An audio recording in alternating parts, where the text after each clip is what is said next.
All right. Well, thank you, Dr. Coker. I want to thank you all for being here on a Sunday, and thank you for the opportunity to be here. And it's pretty obvious if you have a young child with an ACL injury, Boston Children's is definitely the place to go to get that managed. But what Carl and I are going to talk to you a little bit about is potential techniques to work on ACL prevention.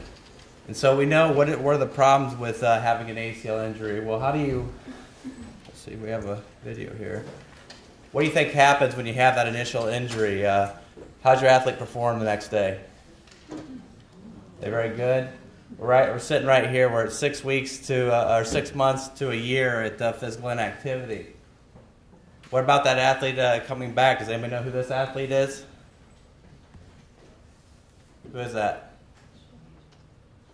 Shay Ralph. Any idea how many ACL injuries she's had?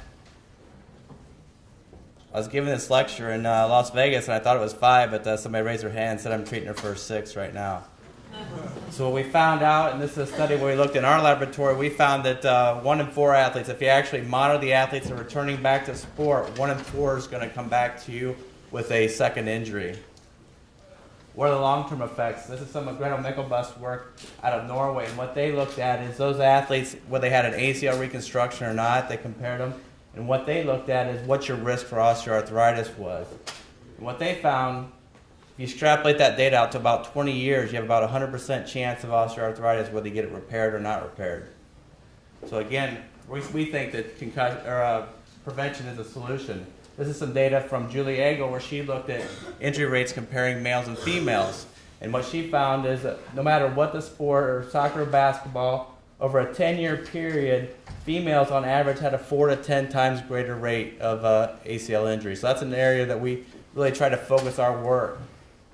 Well, we started to learn about this problem in females in the early 90s, and we see that. And what I did is I plotted the regression line on her data.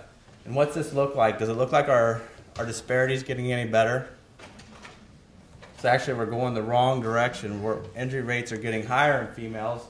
And this is some data that by Jen Hootman that she published in 2007, and she's showing that ACL injury rates increasing by 1.3% in females every year. So again, we're not going the right direction currently. So why do we care about preventing injuries in youth? Well, here's 2 young female athletes out of the Cincinnati area. They're both active in basketball and volleyball. Both of them went on to have an ACL injury, twin sisters. Now, I'm no surgeon, but I don't think this is what your articular cartilage is supposed to look like in the knee. You can see those large craters. And here's their knees 14 years later. They're in salvage knee procedures. There's those twin sisters on their 30th birthday. So you think that's going to be a good outcome? We have some data where we looked at some longitudinal data, young athletes, and we followed them over a 5 to 6 year period. And what we found is the year that they had a knee injury reported with a knee or an ACL injury, body fat increased in that year. So we took away, what do athletes like to do a lot of? They like to eat a lot, don't they? What do you think happens when you take away their physical activity? They have this large increase. So again, we found in the female athlete group, they had a 1.6% greater increase in body fat percentage over their peers that did not have an ACL injury or a knee injury. So again, I think that's an important point. There's lots of detrimental effects. But my problem is, and what I want to talk to you about today is, when do you think the ACL guy gets a phone call? The ACL prevention guy. When do you think they call me? After. There's the 2 twins on their... You know when I met all the girls on this team? All those girls had torn their ACL. That's when the coach was going to run out of town, and they go, oh, maybe we better start doing something. So again, the most important thing I think I want to talk to you about today is, how can we do that? When should we start prevention? And the most important part is, don't miss the opportunity.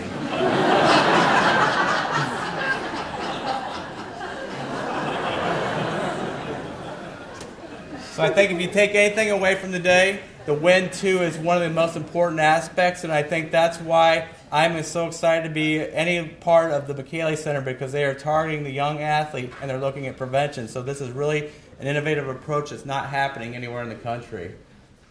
So if we look at what are we going to target with these young kids and how we're going to prevent injuries, we need to figure out what the risk factors are. And I told you females are at high risk, so we like to study a population that's high risk. So we looked at females, and there's 3 general areas you can look at. You can look at their anatomy, their hormones and their neuromuscular. So what are the risk factors that are important? Well, some of the early data, and the most obvious, females look a little bit different than males, and so they studied their anatomical factors. There's some research on Q angle.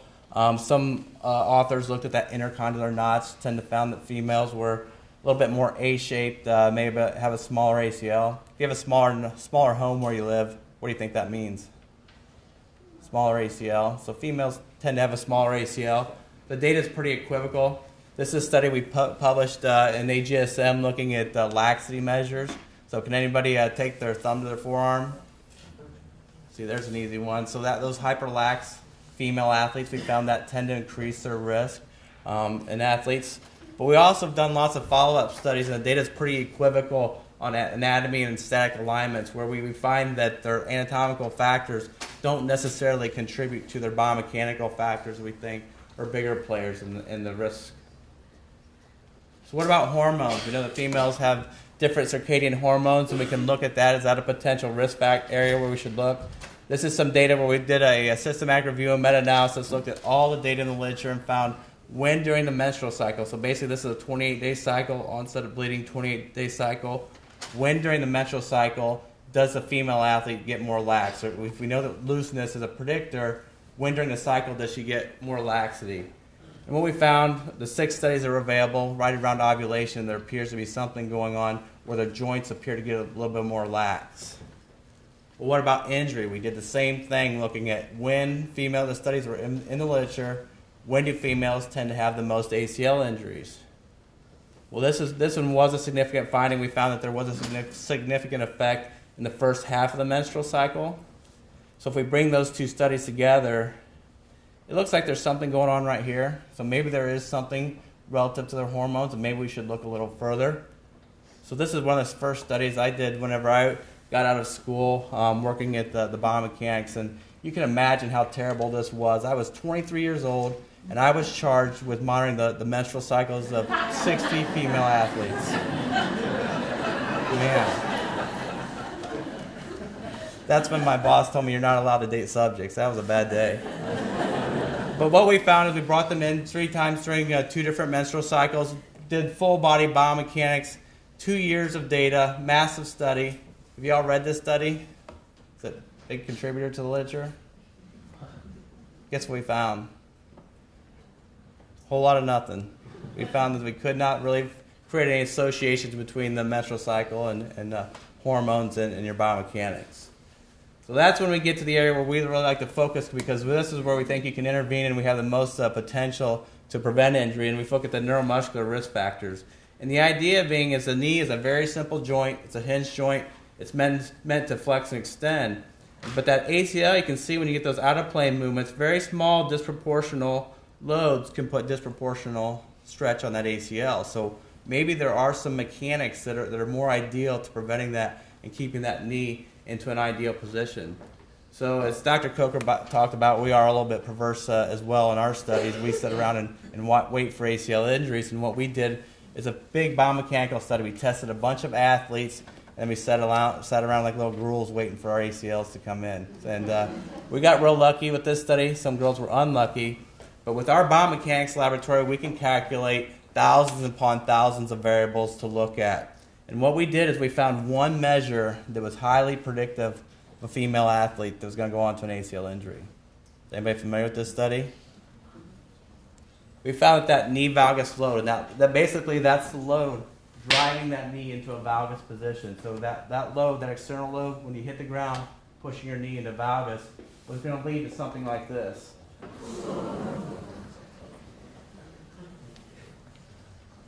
And that was a highly sensitive and specific predictor. But some of you might not believe this study, so we need to look at some videos to see if we can actually find this mechanism, and then we can move on from there. So let's look at see this right here? Can anyone see the valgus mechanism? What about this one?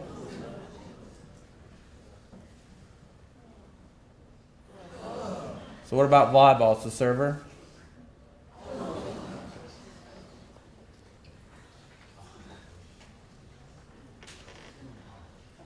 Can you see it? I'm not getting any of those. Right here.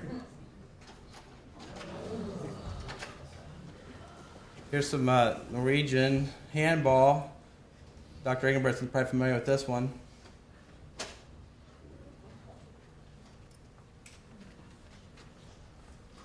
What about gymnastics? Is it similar?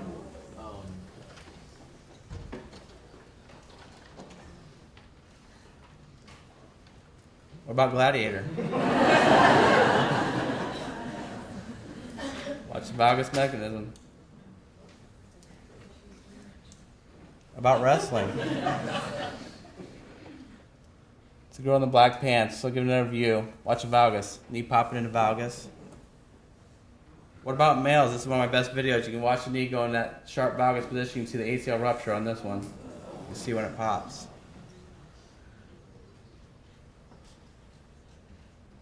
Who thinks I watch too much YouTube? So I wanted to let you know, I'll even look, and I've been following athletics, but I will not leave any stone unturned on these mechanisms. And just to convince you, I found a similar mechanism in drunk American males when dancing.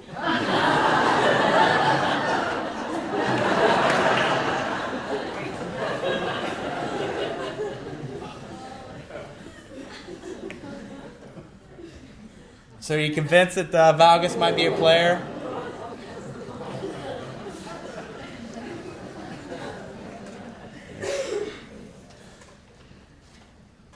So when do you think that these risk factors start to manifest? This is a young girl we brought into her. Here's her jumping mechanics that you see when she was early prepubertal. Here's her 3 years. It was a longitudinal study. We brought her in. Here she is going through post-puberty. Can anyone see any changes in her biomechanics? You see she uses her knee like a ball and socket. It's not supposed to work that way. So why do we think this happens in female athletes? Well, this is some data we did at Texas, in Lubbock, Texas, in the middle of summer. Don't ever go there in the middle of summer. But basically what we did is they were doing these physicals and actually doing pubertal assessments, and we took our force plates out there and looked at female athletes. And what we found is at every single Tanner stage, female athletes, they don't jump any higher. Where males, as they go through maturation, each successive Tanner stage, they get more power and jump. So what happens with a female athlete, they grow rapidly, right at pre-puberty, they jump as high as they're ever going to jump in their lives. Males, as they mature, they grow, increases in vertical jump and power. What happens to females when they mature, though? Increase in body mass. They get taller, so the two bones torquing on that knee, they get that longer. They have center of mass gets higher. It's hard to control their trunk position. So they have all these increased demands. They play sport at high level, but they're not artificial or not naturally getting that adaptation like boys do. So that could be a problem. So what are the modulators of injury? We think the hamstrings are critically important. You can see some of the fibers kind of help align with that. They both also have fibers that cross both sides of the knee, so we think that's an important player. So what do we find in maturing athletes? This is the ham-quad ratio, or the hamstring strength relative to body mass. And basically, as females mature, they don't increase. What do males do? As they go through maturation, they have natural adaptation in their hamstrings that helps protect them. So if we look at the other axes, what do females do as they mature also? They land with a lot of valgus. They land in that knock knee position. What do boys do? Well, they have that motor more on stage 2, right at early puberty, but they get that hamstring strength and they come out of it. So that's an important factor we think to look at. So what about the hip? Do you think the hip's an important player in controlling these alignments? Well, here's some data, longitudinal data of about 852 kids that we followed over long term from 11 years to 18-year-old. And look at the males. As they mature, they get that increase in hip strength. Females, flatline. They're not increasing as they mature, but we know that they're growing and they have increased demands. This is some biomechanical data. So inverse dynamics, we're looking at the ratio of your quadriceps torque, so your moment relative to your hip moment. And basically, females land with a quad strategy. So what that looks like when you land is basically you're very erect and have a very erect posture. That's going to be a very quad-dominant strategy. Where males, they break at the hip and the waist, and they start to land in deeper hip flexion. That's more of a hip strategy. And that's what we see as males hit. They even get further into that relative hip strategy when landing from a jump. So do you think that the trunk and hip are important players? Look at the biomechanics of this young athlete. They have no trunk control or core strength. And look how it disrupts their knee mechanics. So we think that's a critical area to focus on in the hip and the trunk control. So what do you think the long-term outcome for this young athlete was? There she is. Torn ACL with the valgus mechanism. Torn ACL. So what did her factors look like? Those risk factors we talked about. Basically, her relative quad strength stayed the same, but her hip strength, her ham-quad ratio, and hamstring strength all reduced as she matured. So she got those areas that are important, those got worse.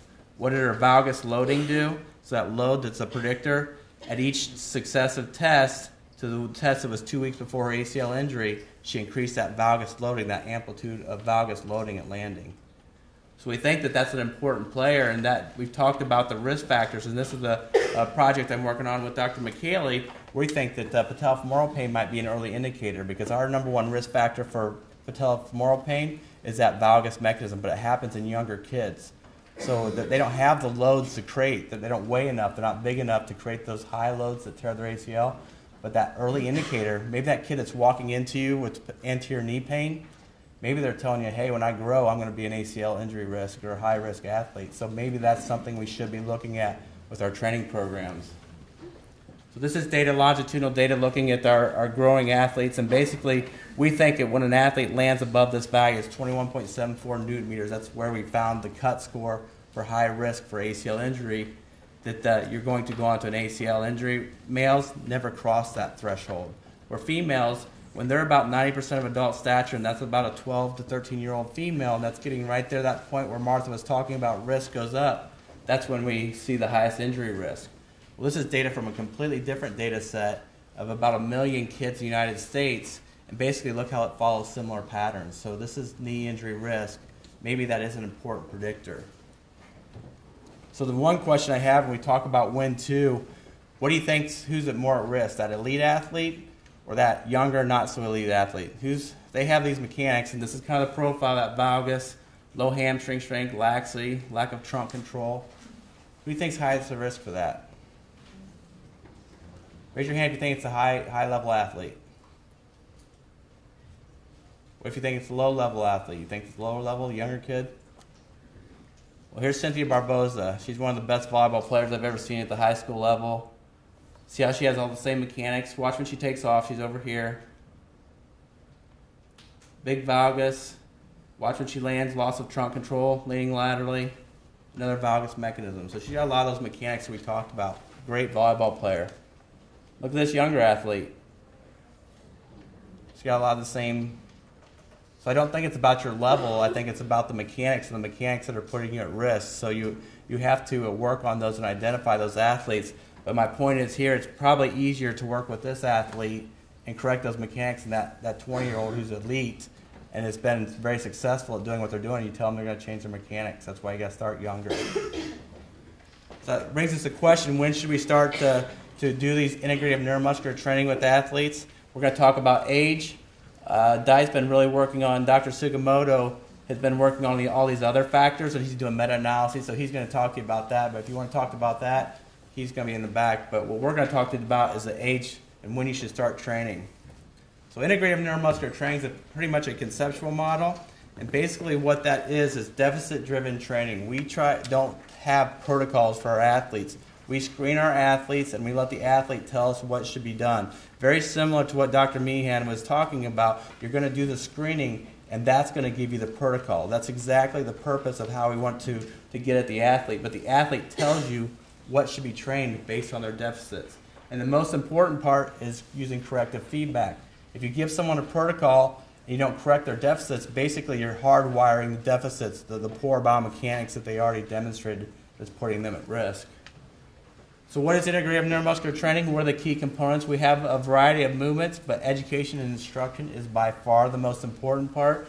Like I said, they're going to be hardwiring bad mechanics. There's a lot of things you have to consider when you work with younger kids. There's psychosocial, neuromuscular, neurocognitive, the visual motor, how you give feedback. Those things can change for younger kids. But what I want you to think about, when you're training young athletes, you have to have a basal level of strength. So some of these programs, when you're going to have to do resistance training, there's often been a theory that's not evidence-based that like prepubertal athletes or open physes, children with open growth plates are at risk for a fracture with doing resistance training.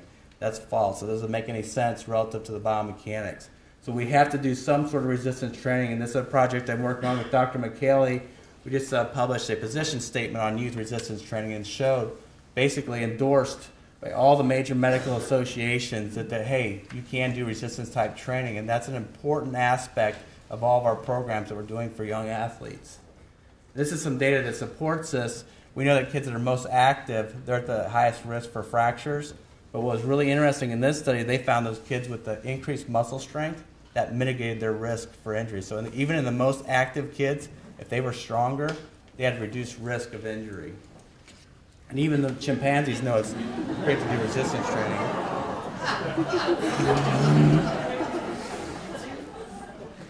So what about sport? Is sport a good way to get our kids stronger? Well, sports participation does provide a good mechanism to increase physical activity, enhance motor skill. But what we know is regular participation is probably not enough. Kids aren't getting enough physical activity with regular sports. But as Dr. Stein talked to us about, youth sports are increasing. The problem is if you do sports without preparatory conditioning, you're probably at high risk for injury. So what do kids do all 6 months when they're not playing sports? Playing video games, sitting on their butt. And then it's time to jump and go play soccer. What are they doing between? There need to be programming in between to take them from sedentary behavior to sports, and that's why we see all the highest risk in those first 2 or 3 weeks of when they initiate sports. The problem is our physical education system getting it done? This is Joe Pert, our physical education journal. This was in the 1970s. What did you guys used to do in PE? Did you used to do things like this, climb the rope, things that build strength? This is a recent issue. It was about 3 or 4 months ago. Initiating running programs for your children. Now, who here has had a kid say, hey, Mom or Dad, I want to go out and run a mile? Is that how you train kids, or is that how you build programs for kids? I don't think so. So those are some of the things we have to think about and overcome. The problem is, as I mentioned, a lot of kids are physically inactive, and what they did is, this is a sports physical activity intervention where they try to get kids involved in sports. And what they found is, those kids that with the lowest physical activity before they started, they had the highest rate of injury. So they tried to do this promotion program, but then they actually end up injuring a lot of kids. So that leads me to my point. Maybe we need that transition program to teach them motor skills and prepare them to be involved in these higher level movement skills. So as I mentioned, education instruction is important. I can tell you this is not what we do.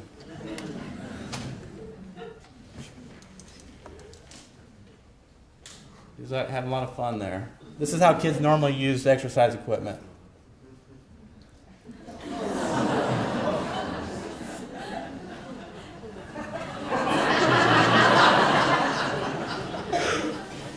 This is also not what we do. What's my training error? How many of you have been working in strength conditioning settings? You walk in and see the squat racks, and that's what their knees look like. So is that an ideal training scenario? Absolutely not. How many times have you seen this? So again, what's the missing component? Instruction and feedback. All you CrossFitters out there, Bridget, are you here?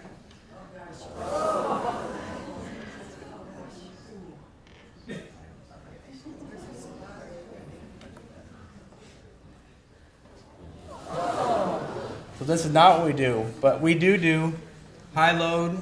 We teach our kids the proper technique, and we do high loads and power movements. It is safe for young kids if they're instructed properly. What about this? I can tell you it's not a good plan to be doing ACL prevention strategies and you send one home from training with an ACL injury. What's my training error? I didn't progress her. Kids don't know what they can do. She jumped and we told her to land on single legs. She wasn't prepared for that. So again, that's proper instruction. But again, we will do high demand tasks. But the key to what we do is that feedback. So the exercise prevention specialists at the Micheli Center, they are the key aspect. I think for all of this to work, along with the screening, It's those people that are implementing it. It's the athletic trainers that are doing it. And Carl's going to talk about how to successfully intervene and apply these programs out in the school. But that is the most important aspect of it. And some of my best instructors are former athletes. So once the athlete knows what they're supposed to do, peer-to-peer feedback is also a great option. So that's a great supporting structure. Our programs have to include a variety of movements. You can't just do a basic level and never adapt. Both our screening has to adapt, so once they master a skill, we have to make our screening techniques more advanced, but the movements have to advance. So that's, again, a problem I have with protocol-driven programs. When you see someone hand you a protocol, how can that be appropriate for the group? It's got to be the athlete telling us how we should train. But again, we want to do programs that are both strength-building but skill-based and challenging for our athletes as they develop. And the most important part is targeted movement deficits. Can anyone see that this is an ACL waiting to happen? This is where all the biomechanics nerds, we sit around and wait to go, that's going to be a money ball. But again, critical analysis and feedback are the most critical part of it. And this is some data to support that. This is a meta-analysis I worked on with Dr. Sugimoto. Basically, there's been 14 studies in literature looking at ACL prevention in female athletes. And there's, again, interpreting a meta-analysis, basically anything on this side of the line shows it's giving a positive effect to the overall, which is right here. So I looked, there's 3 over here. Has anyone read this study or know what's different about those 3 studies? Well, this study, what they did is they printed a flyer and sent it home with the kids and told them to go ahead and do those exercises. Do you think that was effective? This study, what they did is they demonstrated the exercise and then told them to go out and do it. So they had at least someone showing them the technique they were looking for, but there was no feedback. In this study, what they did is they were going to say, well, we're going to use our peer-to-peer feedback. So they were going to have the athletes give each other feedback, but the athletes weren't given instruction on what they were giving feedback, so they weren't skilled in what they were giving feedback on. So I think those are the limitations on why these aren't effective. But my point of this is 11 out of 14 still show that these programs, once you implement them and do them prospectively, you can reduce injury. So the question is, when should we start? Well, what we did is we looked at that data, those 14 studies, and basically what we looked at is those early adults, we split them into early adults, late teens, and mid-teens. And those that were most effective were those that were implemented in the earlier kids. Does that make sense? When do you want to teach somebody a new language? When they're 20 or 30 or when they're 5? We want to get these training programs implemented early so that when their brains and brain and mind are working together, that neuroplasticity is high. Our programs are much more effective if we implement them in these early years when they're open to modification with their biomechanics. So what have we found? Is it potential to do these programs in children? This is a study we've done with Dr. Fagenbaum looking at 7-year-old kids. Again, huge gains in our young athletes when we implement them at 7 years old. But what we found is our females were especially responsive. They responded more than our other athletes doing the same type of programs. So when should we start? Well, here's what we think it is, what the profile looks like. Athletes have an adult neuromuscular potential. And at birth, in general, a young kid's going to go through that maturation process and reach their potential. What we think, if you implement these programs at puberty, during pubertal years, you can push that window of opportunity up. You can push it above and beyond. But what I think is if we start even earlier, we can even further increase that window of opportunity to increase these neuromuscular gains. The problem is, what do normal kids look like? Most kids are not reaching their own neuromuscular potential at this point. So that's a big problem and deficit that we see. So again, I'm going to get going. I'm getting a little bit long-winded here, but we think that these programs should be started in early infancy, move on. So when should we start? Is this too early?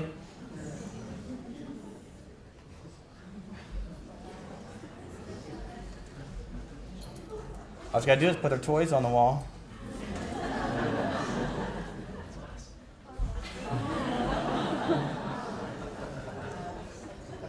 What about now? Can we start earlier?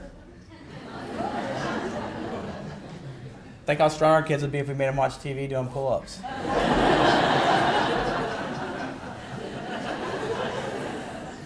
So I've given you guys just a quick lessons on identifying high risk. Can anyone pick out the high-risk athlete in this image? This again was given to me, coach, after one of my lectures from when she was in the middle school. She went on to three ACL injuries. This is the type of athlete we're trying to find and intervene. So that's the most important part of it. So here's a case story. One of our young athletes, I don't know why her physician casted her, but the dad said, I don't want to ever have my young daughter go through this. So in her early prepubertal, she had a knee injury. Basically, she came to us. We went training. Here's Jensen Brent, who's led a lot of her training, went through all of her middle school, high school years. No injuries that lost any time from, again, she had the normal scuffs, but no lost time.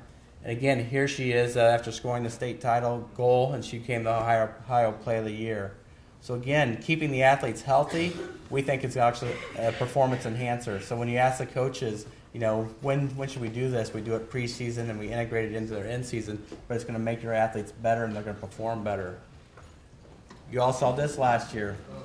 You think RG3 should have been doing our programs? Look at his valgus mechanism.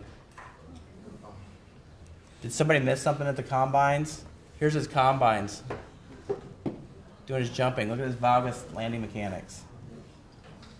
So maybe somebody made the $100 million mistake by not looking at that. Even Barbie could. So when should we start? My point is, I think you need to start now. And again, that's where the exciting parts of the Micheli Center that are starting now. You can get your athletes involved. And again, I think it's going to be a great collaboration with the athletic trainers, the physical therapists, and the physicians to kind of make this. It's a team approach to get them in. But again, it's most important to implement these programs early, because when our medical staff from the sideline gets involved, we only add insult to injury, as you can see here.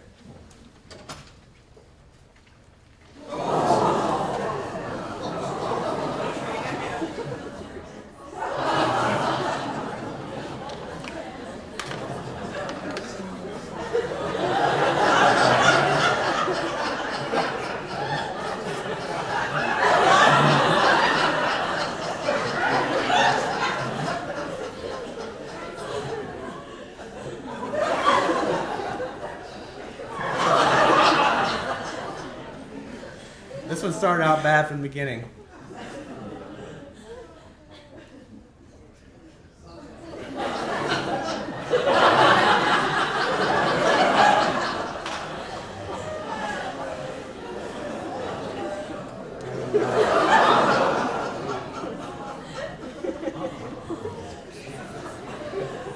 All right, again, this is again, not my work. I get the luck of presenting some of these data, but again, we have a large team. We've been funded by the National Institutes of Health and NFL charities, and I'm very excited to come to Boston and continue to work on these projects and continue to grow them as we move forward. So, thank you.